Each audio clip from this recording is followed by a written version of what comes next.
Good morning student. मैं रितिका दवे। काफ़ी लंबे टाइम के बाद मैं मेरा वीडियो अपलोड कर रही हूँ, इसके लिए सॉरी। स्टैंडर्ड 7th में से लाइन्स एंड एंगल्स के बारे में आज हम पढ़ेंगे। तो सबसे पहला टॉपिक हम इसमें लेंगे एंगल्स। एंगल्स जो है हम छोटे स्टैंडर्ड से पढ़ते आ रहे हैं। सबसे पहला एंगल्स आता है acute angle, less than 90 degree. जो 90 डिग्री से छोटा होता है उसे हम एक्यूट एंगल बोलते हैं। सेकेंड है obtuse angle, more than 90 and less than 180। जो 90 से बड़ा और 180 से छोटा होता है। थर्ड है राइट एंगल, जो एग्जैक्ट 90 डिग्री पे बनता है, बराबर। जो बराबर 90 डिग्री पर बनता है उसे हम राइट एंगल बोलते हैं। फोर्थ है स्ट्रेट एंगल। स्ट्रेट एंगल यानी एक सीधी लाइन, बराबर ना।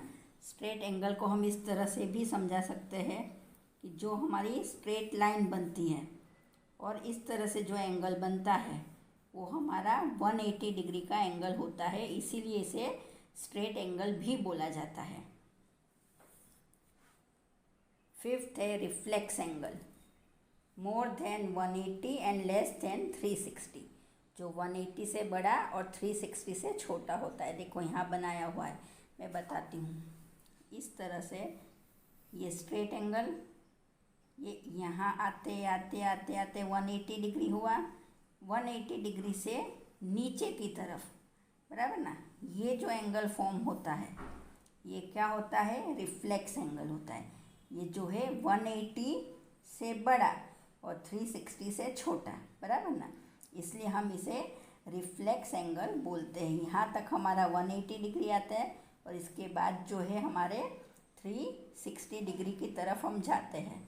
इसलिए जो एंगल 180 से बड़ा और 360 से छोटा होता है उसे हम रिफ्लेक्स एंगल बोलते हैं। अब जो है हमें पढ़ना है रिलेटेड एंगल। रिलेटेड एंगल में हमें 3 टाइप के एंगल्स पढ़ने हैं: कॉम्प्लीमेंट्री एंगल, सप्लीमेंट्री एंगल और एडजेसेंट एंगल। सबसे पहले हम ले लेते हैं complementary angle. Complementary angle sum of 2 angle is 90 degree. Complementary angle वो होते हैं जिसका सम 90 डिग्री होता है, बराबर ना। फॉर एग्ज़ाम्पल यहाँ जो है मैंने 20 डिग्री का बना लिया और यहाँ जो है एक 70 डिग्री बना लिया। अब इसका मैं सम करूँ तो मुझे 90 डिग्री मिल जाता है, बराबर ना। या आपको इस तरह से भी पूछा जाता है कि ये एंगल है, एंगल 1 और एंगल 2। एंगल 1 आपको 40 दे दिया है तो एंगल 2 ढूंढिए। तो किस तरह से ढूंढेंगे? हमें पता है ये कॉम्प्लीमेंट्री एंगल है, बराबर ना, जो 90 डिग्री होता है। तो हम क्या करेंगे? 90 माइनस 40 इक्वल टू 50। तो दूसरा एंगल हमारा 50 डिग्री हमें मिल जाता है। इसी तरह से हम supplementary angle sum of 2 angle is 180। जो 2 एंगल का सम 180 होता है उसे हम सप्लीमेंट्री एंगल बोलते हैं। इसमें भी सेम टू सेम हम इसी तरह से करेंगे।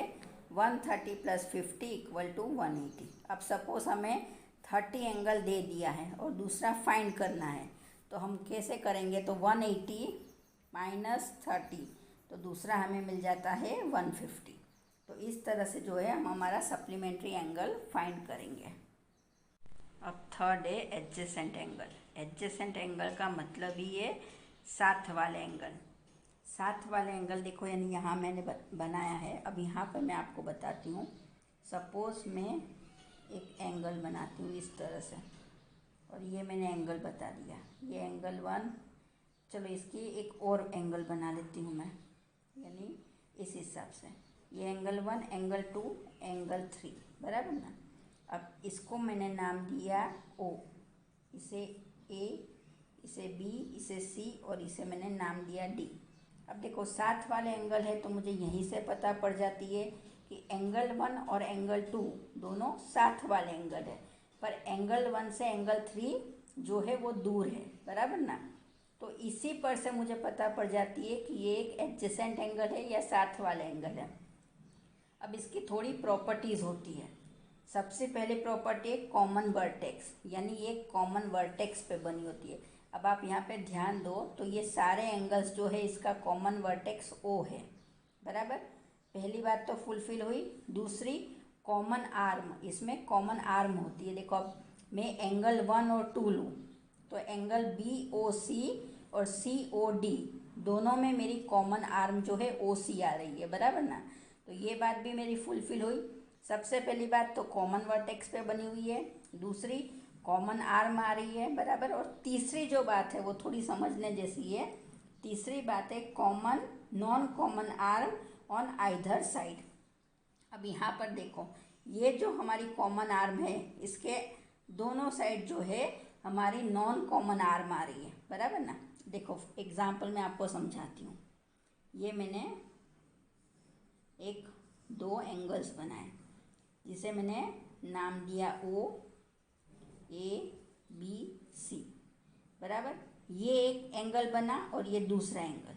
कौन से 2 एंगल बने? तो एंगल AOC और एंगल BOC। अब इसमें ध्यान दिया जाए तो OC कॉमन है, पर OC के दोनों साइड हमारा नियम ये बोलता है कि OC के इस साइड और इस side common arm non common arm आनी चाहिए, पर यहाँ पर ये बात फुलफिल नहीं हो रही है। यहाँ दोनों जो हमारी कॉमन आर्म है इस साइड जा रही है, इस साइड नहीं आ रही है। तो ये तीसरी कंडीशन है जिससे हमें पता पड़ता है कि ये एक एडजेसेंट एंगल नहीं है, बराबर। तो आई होप आपको समझ में आया होगा एडजेसेंट एंगल क्या है। एडजेसेंट एंगल यानी साथ वाले एंगल, बराबर। और इसकी 3 प्रॉपर्टी है। सबसे पहली प्रॉपर्टी कॉमन वर्टेक्स, दूसरी कॉमन आर्म और थर्ड है non common arm on either side, बराबर। जो मैंने आपको यहाँ पर समझाई।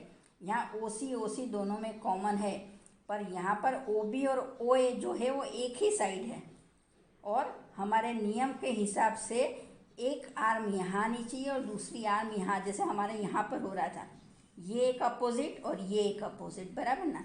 ये चीज़ यहाँ पर नहीं हो रही है, तो ये एक एडजेसेंट एंगल नहीं है।